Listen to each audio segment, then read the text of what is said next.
What is going on, my reefing fam? March here. This is Fragbox TV. Welcome back to the channel. Welcome to our store. Welcome to Toronto. A lot of people don't know that we are actually here in Toronto, and when they come in for the first time, they're like, "Oh my God, I've been watching your videos for a year. I can't believe I'm just down the street from you." Anyways, Black Friday craziness is over. I hope that you guys got some good deals. I hope you saved some money. I hope you had a nice Thanksgiving. I hope all that fun stuff.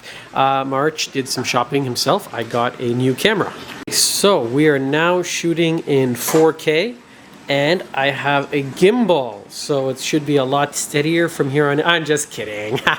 There's no gimbal. I think I'm funny. There's a gimbal. What do you think this is? No, but I hope the 4K really does help, and it's got some cool autofocus features. So it's a brand new Canon, and it's mirrorless, whatever that means. And I guess there's no mirror. I'll show you a coral here. I've been kind of hoarding, but I'm ready to start fragging it because people have been asking me for pieces of it for enough time now. And this is our blue fuzzy toadstool. I want to give it a name because this is for me is like a pretty cool piece. It's pretty special. It's long tentacle. It's blue, and it's just spectacular. So I was leaning towards the name Smurf, but if you guys got a better name, help me name this thing. And if you're local and I pick it, I'll even give you a frag. Anyways, why am I hovering over this tank? Because we just restocked. So Black Friday passed, we sold a ton, and now we just got in yesterday a bunch of new corals. Very, very LPS heavy. Lots of Euphilia. I just could not pass on it, but I want to start, I think, with my favorite one, because most of you are going to drop off watching the video in about 60 seconds. So let me get this out of the way. It's this hammer right here. Oh baby, I want to get with ya. That is a cool piece. It is like, I kind of have to pick it up to really show you what we're dealing with here. I want to get the gold. I want to try and show you the gold that's underneath. Oh man, come on, close a little bit. Close. Very rare that we get blue Euphilia. I have a second one here that's also really, really nice. Same thing, kind of gold on the base, gold underneath, and then a really cool light blue polyp. I have seen one like this once before, but I haven't seen it in a very long time. Don't usually order these, but I'm really digging this one here. This is an acan coral, but it's, oh no, maybe I'm wrong. Maybe I'm looking at a chalice. I thought I was looking at an acan Enchinada, but no, I'm confused. Anyways, embarrassing myself in front of thousands of people. These are some nice blue Gonipora with kind of like orangey yellow in the center. I have some really nice examples of Durasa clams in here, and just so many different nice hammers, frog spawns, and torches. Lots of torches. I think 30 colonies in total, maybe a little bit less, and all the fancy trade names that you want. The butt kickers, the New York shites, or whatever you want to call them. I keep trying to learn the names, and then I get confused because the differences are so subtle sometimes.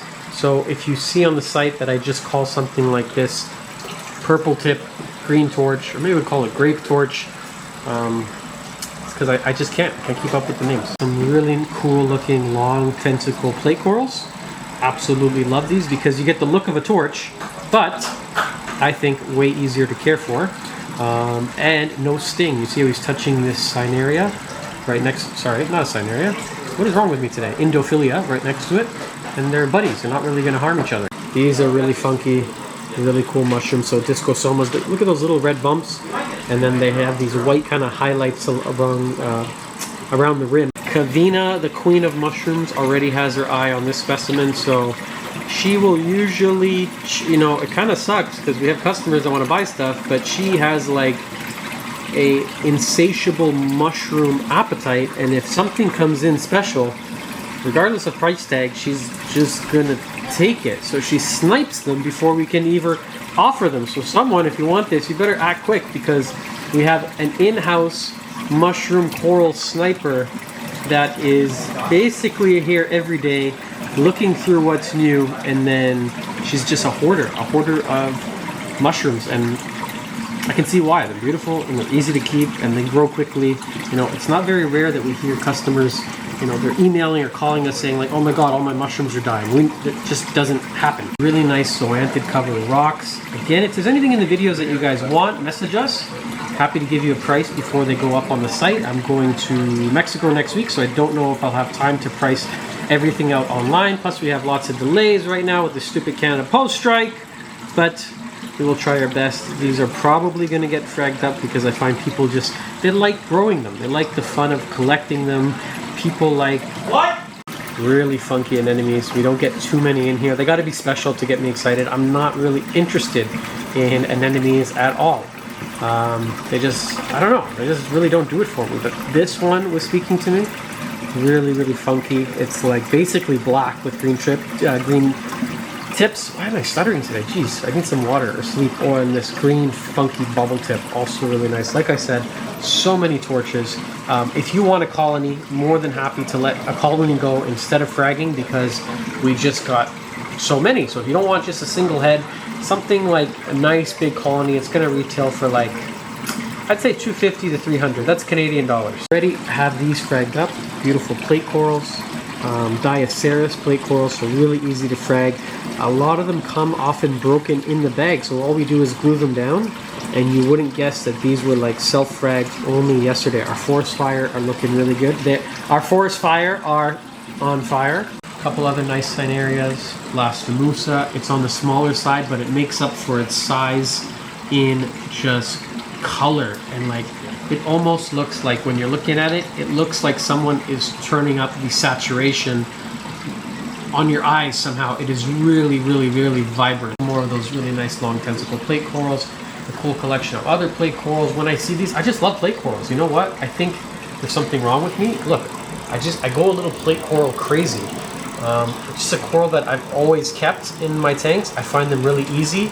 There's really nothing that looks like them. Not crazy about putting corals on the sand bed, but this is one that does really well, and it just adds a really nice splash of color. Like, you're not really going to find another coral that vibrant, that orange, or even, you know, that purple that is going to thrive right on the sand bed. So against the contrast of your sand, it's going to look really cool. This is quite a rare color for plate coral. I'm not done with the plate corals. You guys thought you were free? No, look at this one. Really sweet. We got a nice yellow one. This is nice, but even nicer than this, check out this flower pot. Again, just like vibrant, as saturated as you can get. It's so cool. Some pectinia. This is a coral I don't order too often because it's so underappreciated. There's a couple out there that are just so dear to me, like this, and pagoda cup coral, cabbage coral, all types of singularia and leather corals that just don't get the love or attention that the Euphilia get, or the flower pot. Jonathan's going to press feed mode A on our apex in a second, turn off the flow so I could show you some of the acro. Not too many came in. I'm still just finishing off getting our little acro system here set up, because this is just, that is the spot. That color comes out really, really nice in that section of the store there. So let me see. Again, more hammers, more torch, more frog spawn. If you want a big piece, now is the time. I'm happy to let one go. I'll give you a quick overview of some of the acro that we got in, because they came in looking really good. This water was colder than any shipment in recent memory, but the acro really, really didn't mind. It was like around, I want to say 62, 63 degrees, but they look great. They don't look like they've just traveled across the world. Again, you want a bigger piece, you can grab one of these, or in maybe a couple of weeks they'll start getting fragged up, because I guess that's what most people want. People have small tanks. So, in small tanks, we're going to want smaller frags. Let me see what else. If there's anything else I sort of missed, I want to give a little bit love over here. A little bit of love. I'm telling you, I can't talk today. Acropora. Very, very nice. Very nice in a kind of subtle way. Just a beautiful coral. This as well is going to get nicer, so it looks a little bit rough. I don't like the signs of skeleton around the edge, but I do expect this Lobo to fully recover and color up. What do I mean by that? They come in really stressed. This is not what I call the final color, and it's really not what it's going to look like. So happens with a lot of LPS corals. During transit, they drop some of that bacteria, they get stressed out in the bag, it's kind of cloudy, but I do expect this one to make a full recovery and change. Like, if they send me a video overseas before they send them, so I can kind of see what it's going to look like under normal conditions when it's not stressed. I'm seeing a couple more nice little algae hiding over here. This one's really nice. So is this one. The water was a little bit colder than normal, so some of the blastomusas like this one, even this one, not looking 100% just yet. Very minimal losses though, like we lost the bubble coral. They shipped really poorly. Just a little bit of an update. We are going to be hooking up our Reef Casa Laguna, which is currently our larger tank, until we're going to take down that tank, and then it's going to get replaced with an even bigger Reef Casa tank, which will be the final and largest size, running the new Manta LED lights. Check out the little logo. You like that? That 75 watts of power, controllable exactly the same way as the Halo. Built-in timers, dimmers, full spectrum, sunrise, sunset. Really simple, really easy to control right here off the front, but very inexpensive and lots of power. And it comes with this really sturdy metal bracket. I spent nearly 6 months developing this bracket so that I didn't want any sag on the light. See that? Look how it just, look at that. Watch, watch, watch. Boom. That's where I wanted it to just be like a perfect 90-degree angle. I didn't want anything, I didn't want it kind of sloping down. That's part of why it took so long. What else is new with Reef Casa? Actually, this is new. Our skimmer. And this is going to come out really soon. This is our reactor called the Aqua Cannon, which will actually, it comes with a pump and it's a media reactor. You fill it with your media. You can hide it in the back. The way I've designed it is that even if you have, let's say this tank here, the Studio 12, highly popular, with the filtration cover, you can still hide it, because my goal with this is I don't want to see anything. Okay, well, we got the magnet up here and this, whatever the heck this is. Okay, let's do that again. I don't want to see anything, you know, I don't want to take away from it. The filtration cover for me is supposed to cover everything in the back, so you can actually fit that skimmer and that media reactor and still use this filtration cover, keeping everything hidden in the back, out of sight, so you don't take away from the beauty of the tank. So a lot of time goes into stuff like that, aesthetics. This is new. What else is new? There's always something. Dosing container coming. There's always something. I don't sleep, guys. Okay, and I think that's it. If you saw anything in the video that's not yet on the site, or you want a price, you can always send us an email, or even on Instagram. If you just message us, it's really easy for me to just check the messages, grab a orange photo lens, and then shoot off a message with the video. I'm happy to do that, and it's probably the easiest way would just be through Instagram, through the messenger. See, look how easy it is. Right now, I'm gonna post a story. Let's see, you guys are watching live Instagram happen. Oh shit, hold on, let's try that again. Oh my god, we got so many new corals. Oh my god, we got so many new corals. Oh my god, we got so many new corals. That's how, it's basically how our Instagram goes here in the shop. If you've ever followed us or seen any of them, they're pretty unscripted. Okay, I think that's it. I hope you guys enjoyed this video. I hope you saw some nice corals. I hope you had fun, and I hope to see you back here on the next episode of Fragbox TV. I don't know why I'm doing an accent. Bye.